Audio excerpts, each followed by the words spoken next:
ఓవరాల్గా సార్ మహిళల్లో ఒక 4-5 చక్కటి అలవాట్లు లైఫ్ స్టైల్ జీవనశైలిలో వాళ్ళు పెట్టుకోవాలి ఈ క్యాన్సర్ల బారిన పడకుండా అనడానికి ఏమన్నా ఉన్నాయి ఎస్పెషలీ ఫర్ బ్రెస్ట్ క్యాన్సర్ అంటే is it something preventable with conscious life style choice? Sure breast అన్ని ఒక 60 to 70% క్యాన్సర్ మనం ప్రివెంట్ చేయొచ్చు ఓవరాల్గా చూస్తే. సో దాంట్లో రొమ్ము క్యాన్సర్ కూడా ఎస్, ఎందుకంటే రొమ్ము క్యాన్సర్కి మీరు చూసినట్టయితే ఇంపార్టెంట్ రిస్క్ ఫ్యాక్టర్ ఏంటి? ఒబేసిటీ. ఓకే, సో ఒబేసిటీ అంటే అగైన్ హార్మోనల్. బ్రెస్ట్ క్యాన్సర్ ఎందుకు వస్తుంది? That is hormonal imbalance. Oestrogen progesterone hormones ఎక్కువగా ప్రొడక్షన్ అవుతుంది, ఫ్యాట్లో నుంచి ప్రొడక్షన్ అవుతుంది ఇవి. సో కనుక ideal body weight maintenance, balanced diet, physical activity, okay, moderate or I would say no alcohol. ఎందుకంటే excess alcohol is also risk factor. చాలా క్యాన్సర్కి ఆల్కహాల్ రిస్క్ ఫ్యాక్టర్ అండి. అంటే ఇటీవల you see number of people, మరి నేను ఇందాక చెప్పింది నంబర్ ఆఫ్ పబ్స్ కానివ్వండి, హోటల్స్ చూస్తే చాలా కన్సంప్షన్ పెరిగిపోతూ ఉంది. మనం గ్రహించాం సార్, బహుశా ఒక బౌల్ ఆఫ్ కర్రీ తింటే అందులో ఎంత ఫ్యాట్ ఉంది, అక్కడ అందులో ఇంగ్రీడియంట్ సోర్సెస్ ఎక్కడ అని అన్నీ ఆలోచించకుండా తినేస్తాం, ముఖ్యంగా especially if you order online, because ఆ సోర్స్ మనకు ఎప్పుడు అర్థం కాదు. So but however having said all this sir, మీరు అన్నారు కదా బ్రెస్ట్ ఫీడింగ్ చేసే తల్లులకి క్యాన్సర్ బారిన పడే ఇన్సిడెంట్స్ తక్కువ అని చెప్పి ఒక స్టడీ వచ్చింది కదా సార్, నిజమా అది? చాలా వరకు అంటే ఇది కాంట్రవర్షియల్ అండి, బట్ ఓవరాల్గా ఇట్స్ బెనిఫిషియల్. అంటే బ్రెస్ట్ ఫీడింగ్ వల్ల ఏం జరుగుతుందంటే మెన్స్ట్రల్ సైకిల్కి కూడా బ్రేక్ వస్తుంది. ఇప్పుడు కన్సీవ్ అయినప్పుడు ఆ 9 months మెన్స్ట్రల్ సైకిల్ లేదు. So there is no hormonal effect on the breast. So they are giving a rest. Lactational you know ఎప్పుడైతే బ్రెస్ట్ ఫీడింగ్ చేస్తారో అప్పుడు కూడా సైకిల్స్ ఉండవు ఇనిషియల్ ఫ్యూ మంత్స్. సో దానివల్ల there is a break in the cycle. So డెఫినెట్గా నేను if you ask me, if you overall అన్ని studies కూడా మనం కంపేర్ చేసి చూసినట్లయితే there is benefit of breast feeding. ఇటీవల బ్రెస్ట్ ఫీడింగ్ కాదు, లేట్ ప్రెగ్నెన్సీస్ కూడా ఎక్కువైపోయింది. So that's also risk factor అండి. So first child you know very late after 30s.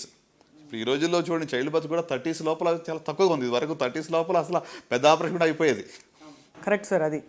కానీ మరి మెనోపాజ్ తర్వాత క్యాన్సర్ బారిన పడే అవకాశాలు ఉంటాయా సార్? డెఫినెట్గా, అంటే ఏజ్ పెరిగే కొద్ది రిస్క్ పెరుగుతూ ఉంది. So it's not that hormonally active ఉన్నప్పుడు మాత్రమే కదా. ఇప్పుడు బ్రెస్ట్ క్యాన్సర్ మీరు చూస్తే ఇండియాలో కంపేర్ టు వెస్టర్న్ వరల్డ్ ఒక 1 decade అర్లీగా వస్తుంది. వెస్టర్న్ కంట్రీస్లో 60sలో వస్తే మన దగ్గర 45 to 55లో ఎక్కువ కనబడుతూ ఉంది. సో అంటే ఇది again related to our life style, our foods కానివ్వండి, our whatever epidemical factors వల్ల అది వస్తూ ఉంటుంది. మొత్తానికి సార్ ప్రపంచం కొంచెం అంటే మన జీవన విధానాలు, జీవన శైలి అంతా మారిపోయి ఐ థింక్ కొంచెం బాగా అలర్ట్గా ఉండవలసిన పరిస్థితులు అయితే వచ్చాయి అనిపిస్తుంది. 100% అండి. మనం సింపుల్ ఒకటే ఉదాహరణ, మన చిన్నప్పుడు ఊర్లో ఒక్కళ్ళకి క్యాన్సర్ అనే వర్డ్ మనం వింటేనే ఎంతో వింతగా ఉండేది. శబ్దం కూడా ఆ వర్డ్ కూడా ఉచ్చరించడానికి భయపడేవాళ్ళం. ఇప్పుడు ప్రతి ఇంట్లో మనకు తెలిసిన ఎవరికో క్యాన్సర్ ఉంది. ఇంకెంతకైనా మనకి స్టాటిస్టిక్స్ అవసరం లేదు. సో అంటే భయంతో రోజు బతకాలి నేను చెప్పట్లేదు, కానీ కొంచెం మన గురించి మనం పట్టించుకోవాలి, జాగ్రత్త పడాలనేది నా యొక్క కోరిక. రైట్. అండ్ అన్నిటికంటే మించి వైద్యుల అవసరం ఎంతో జీవితంలో, ఎస్పెషలీ ప్రాథమిక చికిత్సలవి, ప్రాథమిక అంటే టెస్ట్లు అవి చేయించడానికి కూడా తప్పకుండా ఐ థింక్ సంప్రదింపులు ఫ్యామిలీ డాక్టర్తో ఎప్పుడు అనుసంధానం అయి ఉండడం చాలా ఇంపార్టెంట్ అని తెలుస్తుంది సార్. సో ఫైనలీ డాక్టర్ చిన్నబాబు గారు, ఆఫ్ కోర్స్ ఈ క్యాన్సర్ సిరీస్ని మీతో కంటిన్యూ చేయదలుచుకున్నాం మీ పర్మిషన్తో. నెక్స్ట్ టైం ఇంకా చాలా విషయాలు మాట్లాడాలి టాపిక్ వైజ్. కానీ ఇవాళ మీ మెసేజ్ ఏమిటి సాక్షి ప్రేక్షకులకి? సాక్షి లైఫ్ ప్రేక్షకులందరికీ కూడా నా యొక్క ప్రత్యేక నమస్కారాలు. నేను ఒకటే చెప్తున్నాను, life is precious. So don't waste your life. జీవితాన్ని అంటే మన ఆరోగ్యం మన చేతిలో ఉంది. మన వంతు మనం కృషి చేద్దాం. Prevent the preventable. అంతకు మించి వచ్చేది జరిగేది ఉంటే అది మనకు రాసి పెట్టుంటే ఏది జరగలో జరుగుతుంది. అది that we don't have to worry. కానీ చేతులారా మన ఆరోగ్యాన్ని మనం పాడు చేసుకోవద్దు. I think that is one strong message. Especially నేను విమెన్ క్యాన్సర్స్లో ప్రత్యేకంగా సర్వైకల్ క్యాన్సర్ ప్రివెంటబుల్. మీ పిల్లలకి వ్యాక్సిన్ ఇవ్వకపోతే ఇప్పించేసేయండి. సింపుల్ స్టెప్, చిన్న చిన్న స్టెప్స్ మనం తీసుకుంటే ఒక పెద్ద అవుట్కమ్ వస్తుంది. ఒకేసారి పెద్దగా విప్లవం జరగాలంటే జరగదు. So that's my Ernest appeal. Food is medicine.